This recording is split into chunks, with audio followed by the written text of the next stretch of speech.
उधर इटली के रक्षा मंत्री ने दावा किया कि रूस अगर जंग में हारता हुआ दिखा तो पुतिन परमाणु बम गिरा देंगे। दावे के मुताबिक रूस ने ऐसे हमले के लिए पूरी तैयारी भी कर रखी है और अगर वो युद्ध में यूक्रेन के हाथों पिटा तो फिर परमाणु हमला करने से नहीं चूकेगा। इटली के रक्षा मंत्री के मुताबिक पुतिन ऐसा तभी करेंगे जब उन्हें जंग में हार दिखने लगेगी और वो ऐसा कभी नहीं चाहेंगे कि पूरी दुनिया उनकी हार का तमाशा देखे।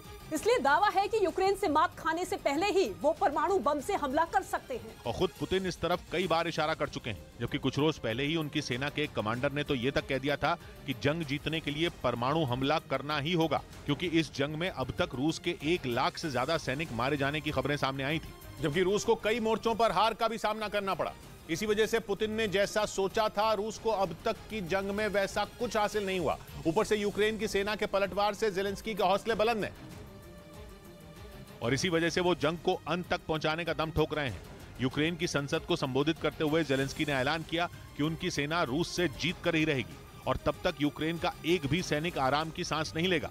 ज़ेलेंस्की के मुताबिक उनकी सेना ने जंग में अब तक रूस के कब्जे से 1800 से ज्यादा इलाकों को छुड़ाया है।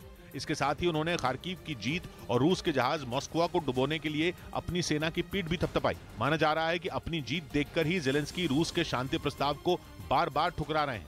इस बीच ईरान की धमकी का जवाब देते हुए इजरायल ने भी ताल ठोकी कि वो पलटवार के लिए तैयार है। इजरायल के सेना प्रमुख ने दावा किया कि ईरान ने हमला करने के बारे में सोचा भी तो उसका अंजाम बुरा होगा, क्योंकि एक रोज पहले ही ईरान के मीडिया ने एक एनिमेशन वीडियो के जरिए इजरायल को धमकाया था और ये चेतावनी दी थी कि उसके तेल अवीव शहर को बर्बाद कर दिया जाएगा, जिसके बाद इजरायल बुरी तरह भड़क गया।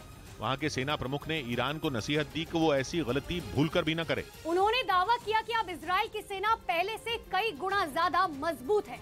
उसकी ताकत इतनी बढ़ चुकी है कि अगर ईरान के परमाणु ठिकाने पर हमला बोला गया तो उसकी तबाही तय होगी। इजरायल ने यह दावा भी किया कि वो किसी भी कीमत पर ईरान को परमाणु बम बनाने नहीं देगा और अगर जरूरत पड़ी तो वो ईरान के परमाणु ठिकाने पर हमले से भी पीछे नहीं हटेगा, क्योंकि इजरायल की मीडिया ने यह आशंका जताई है कि ईरान और अमेरिका के बीच न्यूक्लियर डील हो सकती है, जो पिछले कई महीनों से अटकी पड़ी है।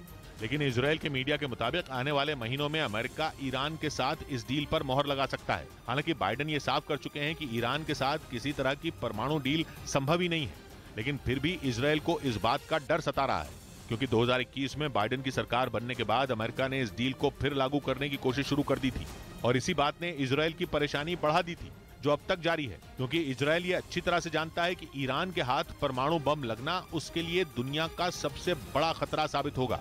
इधर राहुल गांधी की दिल्ली में सुरक्षा चूक के मुद्दे पर सीआरपीएफ ने गृह मंत्रालय को दिए अपने जवाब में कहा कि उन्होंने सुरक्षा प्रोटोकॉल का पालन नहीं किया था।